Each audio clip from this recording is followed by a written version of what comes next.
முன்னோர்கள் ஆராய்ச்சி செய்து இந்த உலகத்துல இந்த பிரபஞ்சத்திலிருந்து எடுத்த கர்மவினை தீர்க்கக்கூடிய மூல மந்திரம். நீங்க கோவில்ல போய் விளக்கேத்துறதா இருந்தா இந்த மந்திரத்தை ஒரு முறை சொல்லுங்க.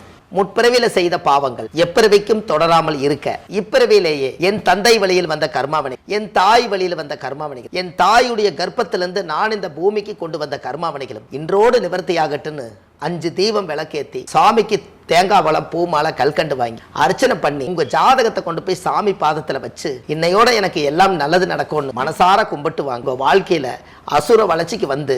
அனைவருக்கும் வணக்கம். பாரம்பரிய திருவள்ளுவர் குல வம்சம் பிரசன்ன ஜோதிடர் சுபமாரிமுத்து திருப்பூர்ல இருந்து இந்த பதிவு உங்களுக்காக. பூரட்டாதி நட்சத்திரம் இல்லைங்களாங்கம்மா? 25வது நட்சத்திரங்களா? 25வது நட்சத்திரம் பூரட்டாதி. இந்த பூரட்டாதி நட்சத்திரத்தில் பிறந்துக்கிறவங்க கும்பராசிலையும் பிறப்பாங்க, மீன ராசியிலையும் பிறப்பாங்க. இந்த பூரட்டாதி நட்சத்திரத்தினுடைய ஜாதகத்தினுடைய அமைப்பு என்ன அப்படின்னு கேட்டிங்கன்னா, வாழ்க்கையில் இருக்கிறதுலையே பூரட்டாதி நட்சத்திரம் ரொம்ப தெளிவான நட்சத்திரங்க. எல்லா நட்சத்திரத்தை விட அந்த பூரட்டாதி ஒன்று தான் ரொம்ப தெளிவு. ரொம்ப யோசித்து ரொம்ப தெளிவாக ஒரு தடவைக்கு 4 தடவை யோசித்து தான் ஒரு காரியத்தை செய்யும். நீங்கள் இன்றைக்கி வரைக்கும் பாருங்கள், பூரட்டாதி நட்சத்திரக்காரர்கிட்ட நீங்கள் பேசி ஜெயிக்க முடியாது. ஏன் காரணம் கேட்டிங்கன்னா, எப்போ பேசினாலும் அவர் அறிவோடவே பேசுவார். அவருக்கு தெளிவான விஷயங்கள் கிடைக்க வரைக்கும் அவர் தேடிக்கிட்டே இருப்பார். அவருக்கு கிடைச்சிருச்சுன்னா அமைதியாகிடுவார். இந்த பூரட்டாதி நட்சத்திரக்காரர்களுக்கு எப்போவுமே தனக்கு என்ன தேவையோ அதை எல்லாம் தேடி வச்சு வாழ்கிறது, கணக்கு போட்டு பிழைக்கிறது எதுன்னு கேட்டால் பூரட்டாதிங்க. ஏன்னா பூரட்டாதி நட்சத்திரம் வந்து குபேரன் பிறந்த நட்சத்திரம். குபேரன் மொத்தமாக அள்ளி கொடுக்கலைங்க, திருப்பதிக்கும் கூட கணக்கு போட்டு அளந்து தான் கொடுத்தாரு. அப்போ இவர் என்ன பண்ணுவார், பூரட்டாதி நட்சத்திரக்கார் எல்லாத்துக்குமே எதுக்கு அவ்வளவு காசு கொடுக்கணும், என்ன ஒர்க் இருக்குதோ அதுக்கு தகுந்த மாதிரி செய்யுங்க, என்ன பணிவிடையோ அதுக்கு தகுந்த மாதிரி செய்யுங்க, இப்படி எல்லா விஷயங்களையுமே சொல்லி அது கொஞ்சம் அமைதிப்படுத்தி அது கரெக்டாக ஒரு தெளிவு பண்ணி கொடுக்கும். இந்த பூரட்டாதி நட்சத்திரத்தில் குரு திசையில் தான் அவங்க பிறப்பாங்க. பிறக்கும்போதே வியாழன் திசையில் பிறக்கிறது பூரட்டாதி நட்சத்திரம் தான். அப்போ பார்த்தீங்கன்னா குரு திசையில் அவர் பிறந்திருப்பார். இப்போ கூட நீங்கள் ஜாதகத்தை எடுத்து பார்த்தீங்கன்னா முதல் திசை அவங்களுக்கு என்ன ஆரம்பம்னு கேட்டிங்கன்னா குரு திசை தான் ஆரம்பம். இது குரு திசை வந்து 16 வருஷங்க. இவங்க வாழ்க்கையில் 16 வருஷம் குரு திசை. இந்த 16 வருஷத்தை 2ஆக பிரிச்சிங்கன்னா 8 வருஷம். 8 வருஷம் தாயுடைய கர்ப்பத்தில் சென்றது நின்றது எவ்வளோன்னு கேட்டால் 8 வருஷம். அப்போ குரு திசையிலும் போது இவருக்கு 8 வருஷம் இருந்தால் 8 வயசு வரைக்கும் ஆயுசு. இந்த ஆயுசில் வந்து என்ன ஆயிரும், கரெக்டாக வயசு வந்து கரெக்டாக 8 வயசுங்கும் போது அவருக்கு 8 வருஷம் முடிஞ்சிடும். அந்த 8 வருஷம் முடிஞ்ச உடனே என்ன ஆயிருன்னு கேட்டிங்கன்னா, இந்த பூரட்டாதி நட்சத்திரக்காரர்களுக்கு மெயின் வந்து இவங்களுக்கு ஆயுள் ரொம்ப ஜாஸ்திங்க. ஏன்னா பூரட்டாதி வந்து இருக்கிறதுலையே குரு மகாதிசை, அது 16 ஆண்டு காலம் வாழ வேண்டிய வயசு. இதில் பார்த்திங்கன்னா அவருடைய பூரட்டாதி நட்சத்திரத்துக்கு கும்ப வீடாக இருக்கிறனால சனி வீடாக இருக்கிறனால ஆயுள் பலம் ரொம்ப ஜாஸ்தி. ரெண்டாவது இன்னொரு விஷயம் என்னென்னு கேட்டிங்கன்னா, இவர் குருதிசை வந்து 8 வயசில் குருதிசை முடிஞ்சிடும். அப்போ சனி 19 வருஷங்க. அப்போ 19 ஒரு 8 27 வயசுங்கும் போது இவர் கல்யாண வயசு. அப்போ இவர் குருதிசை முடிஞ்சு சனி திசை முடிஞ்சு புதன் திசை 17 வருஷங்க. இந்த 17 வயசு காலம், இந்த 17 வருஷ காலம் இதில் கொண்டு போய் சேர்த்துனீங்கன்னா கல்யாண காலமே புதன் திசை வந்தால் தான். அப்போ பாருங்கள், அப்போ என்ன வருது, குரு திசை 8 வருஷம் இருக்குது, சனி திசை 19 வருஷம், 19 8 27 வயசுக்கு மேலே புதன் திசை வருங்க. குருக்கு அடுத்து சனி, சனிக்கு அடுத்து புதன். இந்த புதன் திசை 17 வருஷ காலம், இந்த 27 ஒரு 17 சேர்த்தோன்னீங்க, அப்போ 44 வயசு. இந்த 44 வயசுக்குள்ளே இவர் கல்யாணமெல்லாம் முடிஞ்சு, ஆணாக இருந்தாலும் சரி பெண்ணாக இருந்தாலும் இவங்களுக்கு கல்யாணம் முடிஞ்சிடும். குழந்தைகள் 2 குழந்தைங்க 3 குழந்தைங்க பிறந்துடும். அந்த குழந்தைகள்லாம் பிறந்ததுக்கப்புறம் 44 வயசுக்குள்ளே இவர் படித்து ஆளாகி பிள்ளைகளுக்கெல்லாம் ஒரு படிக்க வைக்கிற அளவுக்கு மனுஷனாகி இவருக்கு ஒரு வேலை வெட்டி எல்லாம் செஞ்சு ஒரு தகுதியுள்ள மனிதனாக மாறும்போது அவருக்கு வயசு 44 ஆயிரும். இந்த 44 வயசில் நல்லா அறக்க பறக்க பாடுபட வேண்டிய வயசு இல்லைங்களா?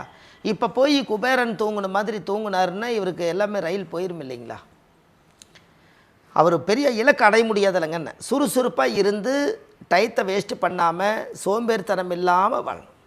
இந்த கும்பராசி பூரட்டாதி நட்சத்திரமாக இருந்தாலும் கூட இவங்ககிட்ட ஒரு பழக்கம் இருக்குதுங்க. எந்த ஒரு விஷயமா இருந்தாலும் அசால்ட்டாக எடுத்துக்குவாங்க. எதுவாக இருந்தாலும் ரொம்ப நம்ம இங்கே அங்கமே பதற மாதிரி குதிப்போம். அவங்க அப்படியே சாதுவாக அவர் என்ன எதுக்கு குதிக்கிறாருன்னு ஆராய்ச்சி பண்ணுவார். ஆராய்ச்சி பண்ணி பொறுமையாக நிதானமாக இவருக்கு என்ன நம்பிக்கை இருக்குதோ, ஒரு பொருள் மேலே நம்பிக்கை வரணும்னா அவர் அதை போய் தொட்டு பார்த்துட்டு தான் நம்புவாருங்க. அதனால தான் கும்பம் அவ்வளோ சீக்கிரம் யாரையும் நம்பாது. நேராக வந்து இதுதான் ஃபோனுங்க, இதுதான் மைக்கு அப்படின்னு இங்கே கொண்டாங்க பார்க்கலாம். மைக்கு என்ன இதில் கரண்டெல்லாம் வருமா, இங்கே அலோன்னா பேசுமா, இதெல்லாம் ஆராய்ச்சி பண்ணுவார். இதை ஆராய்ச்சி பண்ணி அவர் வாழ்க்கையில் ஓ பரவாயில்ல அப்படின்னு. அப்போது அந்த கும்பராசிக்கு மட்டும் அந்த பவருங்க. இந்த கும்பம் வந்து வச்சு பொழைக்கி யாருக்கிட்டையும் அவ்வளோ சீக்கிரம் கை நீட்டி வாங்காது. சொந்த பந்தத்துக்கிட்ட கடன் வாங்காட்டியும் கூட கடனாவது வெளியில் வாங்கி வச்சுக்கான உறவுகிட்ட வாங்காது. ரெண்டாவது கும்பராசிக்கார் என்றைக்குமே பார்த்தீங்கன்னா உயர்ந்த உள்ளம், மேல் மாடி எடுத்ததுக்கப்புறம் யோகங்க. ஏன்னா கும்பம் என்பது யாரோட வீடுன்னா மேசத்துக்கு அது 11வது வீடு. 11 என்பது உயர்ந்த ஸ்தானம், இருக்கிறதுலையே உயர்வான மனிதர்கள். அதே போல் அவங்களாட்ட நல்லது செய்யறதுக்கு முடியாது. ஏன்னா ஆன்மீக பயணங்கள் அவங்களுக்கு நல்லாயிருக்கும். பூரட்டாதி நட்சத்திரம் குருடி நட்சத்திரம், விட்டு போன சாமியை கும்பிடுவாங்க, முன்னோர்களோட ஆசீர்வாதம் எங்கே இருக்குன்னு தேடுவாங்க. பூஜை புனஸ்டானங்கள் யாக ஓமா அவங்க வீட்டில் நடந்துக்கிட்டே இருக்கும். கோவில் கும்பாபிஷேகம் பண்ணி வச்ச குடும்பமாக இருக்கும். அந்த குடும்பத்தில் மகாபாரதம் ராமயானம் படித்தவங்களாக இருப்பாங்க. இந்த மாதிரி எதோ வேலைகளெல்லாம் இவங்கெல்லாம் செய்து புண்ணியத்தை நிறைய சேர்த்தி வச்ச குடும்பமாக இருக்குங்கன்னு. இவங்க தாத்தா பாட்டி முப்பாட்டன் கொள்ளு பாட்டன் பாட்டம் போட்டன்னு சொல்கிறாங்க இல்லைங்களா, அவங்களுடைய புண்ணிய காரியமெல்லாம் இவங்களுக்கு சிறப்பாக இருக்குங்கன்னு. இதெல்லாம் பாருங்கள், வாழ்க்கையில் ஒரு பெரிய சிறப்பு என்னென்னு கேட்டிங்கன்னா, ஜாதக ரீதியாக நம்மளுடைய வாழ்க்கையில் பூரட்டாதி நட்சத்திரக்கார் தெளிவாக இருந்தால் மட்டும்தான் யாருக்கிட்டையும் ஏமாற மாட்டாங்க. அதனால் அவங்க அந்த தெளிவை தேடித்தாகணுங்க. அப்போ இந்த பூரட்டாதி நட்சத்திர கும்பராசியில் ஒருத்தர் பிறந்தா இவர் கும்ப பானையில் தண்ணி குடித்தாலே இவருக்கு யோகம் தானுங்க. கும்ப பானை இருக்குது இல்லைங்களா, அந்த காலத்தில் வீட்லையெல்லாம் இன்றைக்கி தான் இவ்வளவு உலோகங்கள் நாகரிகம் மாறிடுச்சு. அந்த காலத்தில் ஆற்று மணல் போட்டு மண் பானையில் தண்ணி ஊற்றி வச்சு குடிப்பாங்க இல்லைங்களா, அப்படி குடித்தா கும்பராசிக்கார் பெரிய ஆள் ஆயிடுவாங்க. நீங்கள் கும்பத்தை கமுத்தி வச்சா தான் யோகம் கமுறு, நிமித்தி வச்சிங்கன்னா நீங்கள் நல்லாயிருக்கு. நான் ஒரு யூடியூப்பில் சொல்லியிருப்பேங்க, சுபமாரிமுத்து நீங்கள் யூடியூப்பில் போனீங்கன்னா ஒரு 1000 பதிவுகள் இருக்கும். ஒரு 1500 பதிவே இப்போ இருக்குதுங்க. அதில் ஒரு வீடியோவில் என்ன சொல்லியிருப்பேன்னு கேட்டிங்கன்னா, குடத்துக்குள்ளே கும்பராசி வந்து குடத்துக்குள்ளே எரியிற விளக்காகவே வாழ்ந்துட்டு இருக்கிறாங்கன்னு ஒருத்தர் சொன்னார். நான் சொன்னேன், கும்பம் பூரா ஒரு நவதானியத்தை நிரப்பி வச்சு கும்பத்துக்குள்ளே விளக்க வச்சு நெருப்பை மூட்டி எரியும் போது எடுத்து வெளியில் வைங்க, நீங்களும் வாழ்க்கையில் வெளிச்சத்துக்கு வருவீங்கள்ல. என்னங்கம்மா, நீங்கள் குடத்துக்குள்ளே எரியிற விளக்காகவே இருக்கிறீங்கன்னு. உங்களுக்கு இருக்கிற திறமையை நீங்கள் வெளியெடுத்து வச்சா வெளிச்சத்துக்கு வந்துடுறீங்கல்லன்னு. இதை கொஞ்ச நாளாக 48 நாளாக ஒருத்தர் இதை சொல்லி செஞ்சு, சார் எனக்கு இப்போ தான் பூர்வீக சொத்து கிடச்சது, ஒரு தொழில் அமைஞ்சது, என் வாழ்க்கையில் இப்போ தான் நான் வெளிச்சத்துக்கே வந்திருக்கேன், உங்களோட கும்ப பரிகாரம் ரொம்ப பிரமாதம்னாரு. நான் சொன்னேன், குடத்துக்குள்ளே எரிய விளக்காக அந்த காலத்தில் மூதாதிகள் சொன்னது, கும்பம் என்பது குடத்துக்குள்ளே எரியிற விளக்கு. குடத்துக்குள்ளே எரிய விளக்கா நீங்கள் ஏன் அதை கேட்டு கதையாக இருக்கீங்க? அதே விளக்க உள்ள பற்ற வைக்காட்டி எடுத்து வெளியில் வச்ச என்ன இல்லைங்களாம்மா. அப்போ கும்பம் ஒரு நாள் வெளிச்சத்துக்கு வருது இல்லைங்களா. கும்பம் வந்து குபேரனுடைய நட்சத்திரங்க, பூரட்டாதி. ஆனால் பூரட்டாதி குபேரன்னு அவர்கிட்ட மாளாத பணம் இருக்குது. எப்பவுமே கும்பராசியில் பிறந்துக்கிறவங்க, பூரட்டாதி நட்சத்திரத்தில் பிறந்துக்கிறவங்க ஒரு மர பீர்வாவில் பணம் வச்சு வாழ்ந்தாங்கன்னா அவங்க பெரிய ஆளாயிருவாங்க. இரும்பு பீர்வாவை விட மர பீர்வாவில் வச்சா அவங்க அந்த மூலிகை சக்தியில் அவங்க வாழணும். ஏன்னா அந்த ஜாதகத்தில் குபேரன் பிறந்த நட்சத்திரம், இந்த குபேரன் பிறந்த நட்சத்திரம் பூரட்டாதி. ஆனால் திருவோண நட்சத்திரத்தில் பெருமாள் பிறந்தார். இந்த பெருமாள் வந்து குபேரன் கிட்ட பணம் வாங்கித்தான் பெருமாள் வந்து காட்சி கொடுத்தாருன்னு ஒரு ஐதீகம் உண்டு. அப்போ இவர்கிட்ட இல்லைனாவது காசு வச்சுருப்பார். இப்போ ஏதோ ஒரு வழியில் ஒரு மாற்றம் வரும் இல்லைங்களா, என்னங்கம்மா. அப்போ பூரட்டாதி நட்சத்திரத்தில் கரெக்டாக பிறந்தா குரு திசை முடிஞ்சு, சனி திசை முடிஞ்சு, புதன் திசை முடிஞ்சு, கே திசை முடிஞ்சு, அவருக்கு சுக்கரன் திசை தான் அவருக்கு ரிட்டையர்டுங்க. ஏனுங்க, சுக்கரன் திசையில் அவர் ரிட்டையர்டு 60 வயசுக்கு மேலே வந்துருங்கன்னு.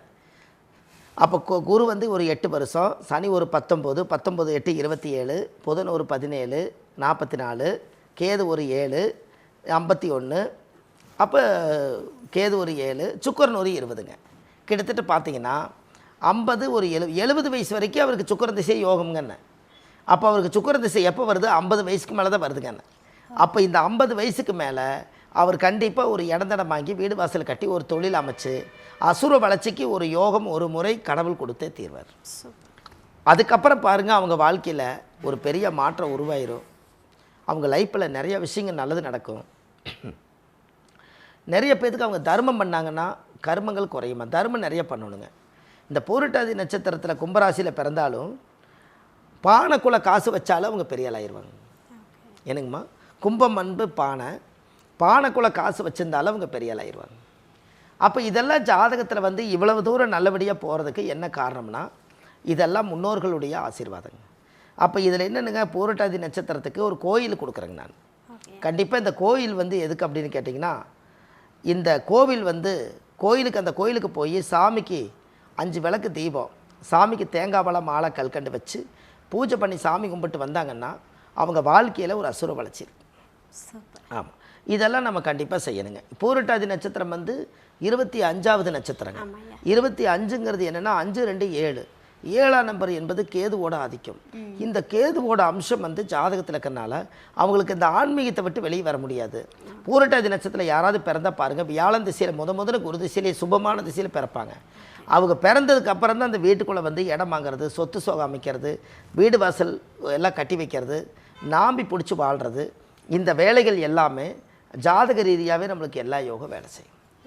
அப்போ இது ஜாதகத்தை நம்ம கண்டிப்பாக நம்மளுக்கு ஒரு மாற்றம் வரணும் இல்லைங்களா? அப்போ அடுத்த லெவலுக்கு நீங்கள் போகிறதுக்கு இந்த யோகம் கட்டாயம் வேலை செய்யும்.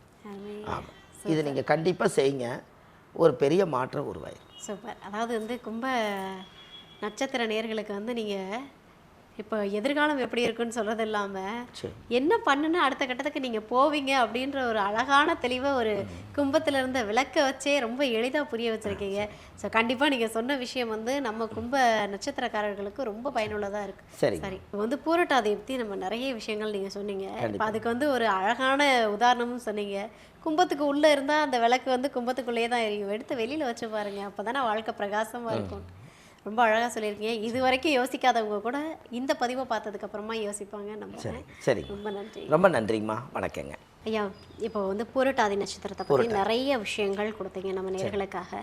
பேசும்போதே சொன்னீங்க ஒரு திருத்தலம் இருக்குது, அங்கே போயிட்டு வாங்க வாழ்க்கையே மாறிடும் அப்படின்னு சொன்னீங்க. கண்டிப்பாக. ஸோ அந்த ரகசிய தலத்தை இப்போ நம்ம நேயர்களுக்காக சொல்லலாம் ஐயா. சரிம்மா, ரொம்ப சந்தோஷம். அதாவது பூரட்டாதி ஆமாம் நட்சத்திரம், ஐயா. பூரட்டாதி நட்சத்திரம் ரொம்ப வாழ்க்கையில் வடிகட்டி ஃபில்ட்ரு பண்ணி நல்லா நிம்மதியாக வாழணுங்கிற ஒரே நட்சத்திரம் பூரட்டாதி. இந்த பூரட்டாதி நட்சத்திர கோயில் அப்படி வாழ்கிறதுக்கு அந்த கோயிலுக்கு போயிட்டு வந்தால் தானே அவங்க நல்லா இருப்பாங்க இல்லைங்களா? ஒரு ஆதிகால பரிகார கோயில் ஒன்று இருக்குதுங்க.